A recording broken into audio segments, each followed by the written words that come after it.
Shalom, Bapak Ibu yang terkasih dalam Tuhan. Pagi ini sebelum kita beraktivitas, kita akan mendengarkan firman Tuhan. Mari kita berdoa. Bapa di sorga, terima kasih untuk waktu saat teduh pagi ini. Kami rindu mendengarkan firman-Mu berbicara, supaya kami hidup bertindak hati-hati sesuai dengan kebenaran firman Tuhan. Amin.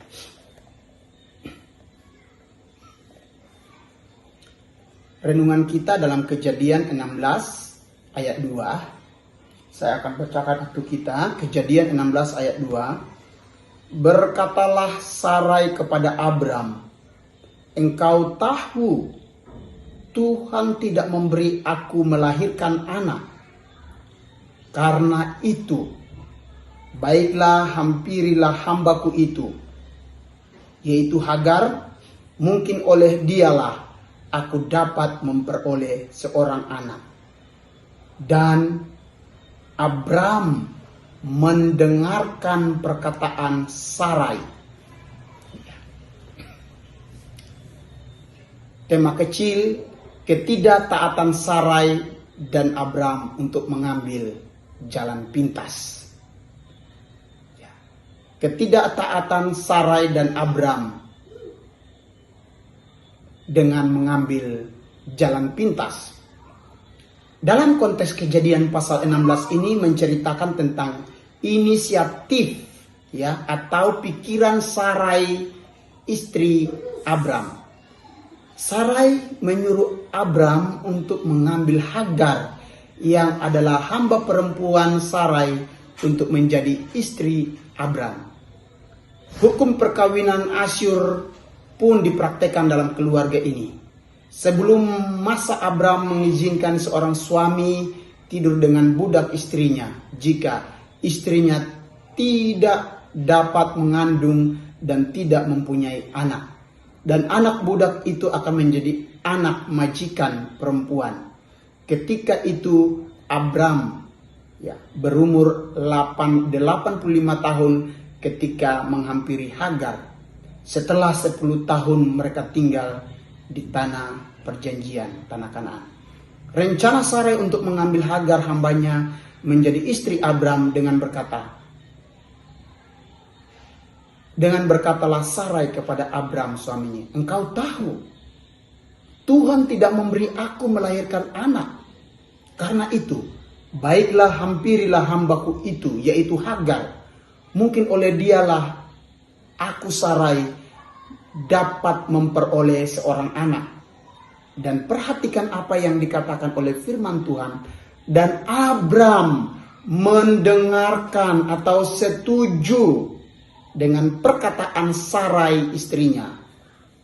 Wah, ini suatu tindakan yang betul-betul salah besar.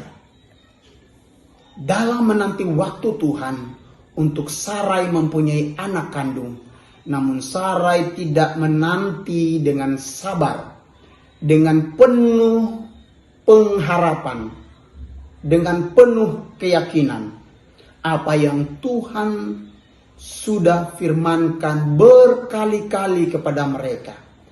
Mereka bahkan mengambil jalan pintas, mau cepat memiliki anak yang sudah tentu keluar dari rencana Allah. Bukan saja bagi mereka untuk memberkati mereka dan keturunannya, tetapi juga bagi keselamatan semua kaum di bumi. Sarai kurang percaya kepada Allah dan pada akhirnya lahirlah Ismail. Dan akibat kesalahan Sarai, dia dipandang rendah oleh hambanya, yaitu Hagar. Bapak Ibu jemaat Tuhan, ketika firman Tuhan disampaikan kepada kita, seharusnya tindakan kita adalah taat, percaya pada apa yang telah Tuhan firmankan sampaikan kepada kita. Dan jangan mencari jalan pintas atau jalan keluar sendiri yang sudah pasti di luar kehendak Allah. Maka akibatnya atau hukuman akan kita tanggung sendiri. Mari dengarkan firman Tuhan janji Tuhan dan teruslah taat berjalan di dalam rencana Allah. Sebab melalui saudara dan saya, nama Tuhan Allah akan semakin dimasyurkan di seluruh bumi. Biarlah firman Tuhan ini boleh memberkati kita. Mari kita berdoa. Bapa, terima kasih kami belajar dari peristiwa Sarai dan Abram bahwa ketika firman Tuhan diberitakan kami harus percaya dalam situasi kondisi apapun. Kami tetap berpegang pada firman Tuhan dan kami tidak mengubah hati kami untuk tidak taat pada firman Tuhan, tetapi kami terus taat. Tuhan tolong kami sehingga kami sungguh-sungguh berjalan dalam pimpinan Tuhan dan tidak mencari jalan pintas dalam menghadapi setiap situasi masalah. Terima kasih Allah Roh Kudus menolong kami. Di dalam nama Tuhan Yesus Kristus kami berdoa. Amin.